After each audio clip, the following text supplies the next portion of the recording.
Shalom Aleichem, mes très chers amis. Nous sommes Erev Shabbat Kodesh, Parashat Bo. Et la parashat de la semaine, nous avons l'histoire du Yetziat Mitzrayim, moment de l'exode, le moment de la sortie d'Égypte. Rabim nous disent, et on le lit dans la Haggadah, chez le Pesach, que avant de sortir d'Égypte, le peuple juif n'avait pas de mérite pour sortir. Hachem les a fabriqués des mérites, les a donnés Dam Pesach et Dam Mila, la mitzvah Korban Pesach, l'agneau pascal, et la mitzvah du Brit Mila. J'ai vu quelque chose de très intéressant dans le livre de Rab Gedal Yashor, Or Gedaliahu, au Shiva Torah Badat, États-Unis. Alors, lui, il dit comme ça. Il dit que le Korban Pesach, on sait que le mot Pesach, ça veut dire, qu'est-ce que ça veut dire le mot Pesach? Pasach Hashem ala Petach. Hashem, il a sauté. Hashem, il a fait un saut. En anglais, on dit Passover. Hashem, il a passé, il a fait un saut, il a passé sur les maisons des Égyptiens, dans les maisons du peuple juif, quand il a frappé les Égyptiens.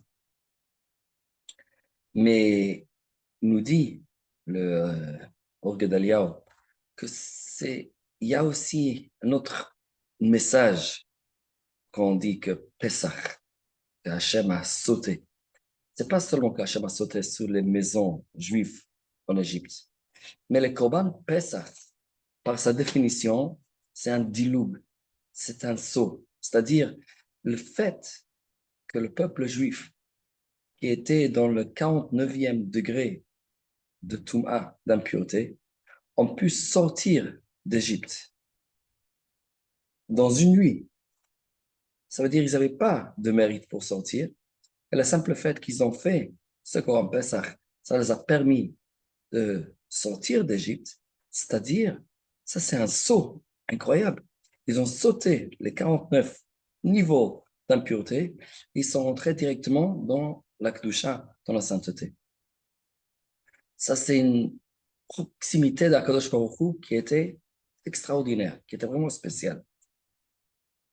Il dit, la même idée, on trouve dans Brit Mila. Brit Mila aussi, c'est quelque chose qui est très précieux, qui est très spécial. Il y a un pérouche du Rav de Ishbitz.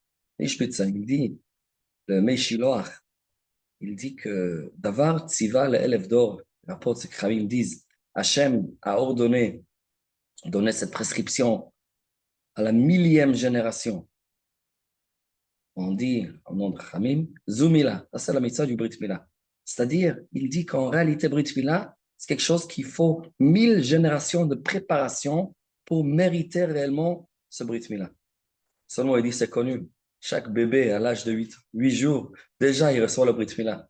Ça veut dire que c'est un saut qui est incroyable. On saute 1000 générations de préparation et on donne ça comme cadeau à chaque enfant juif à sa naissance. C'est incroyable.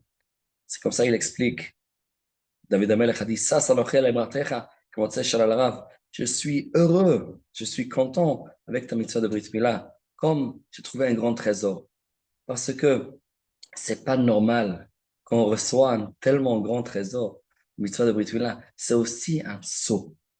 Et dit le Or Gedaliahu, maintenant on comprend pourquoi le peuple juif a reçu ces deux mitzvot à la sortie d'Égypte.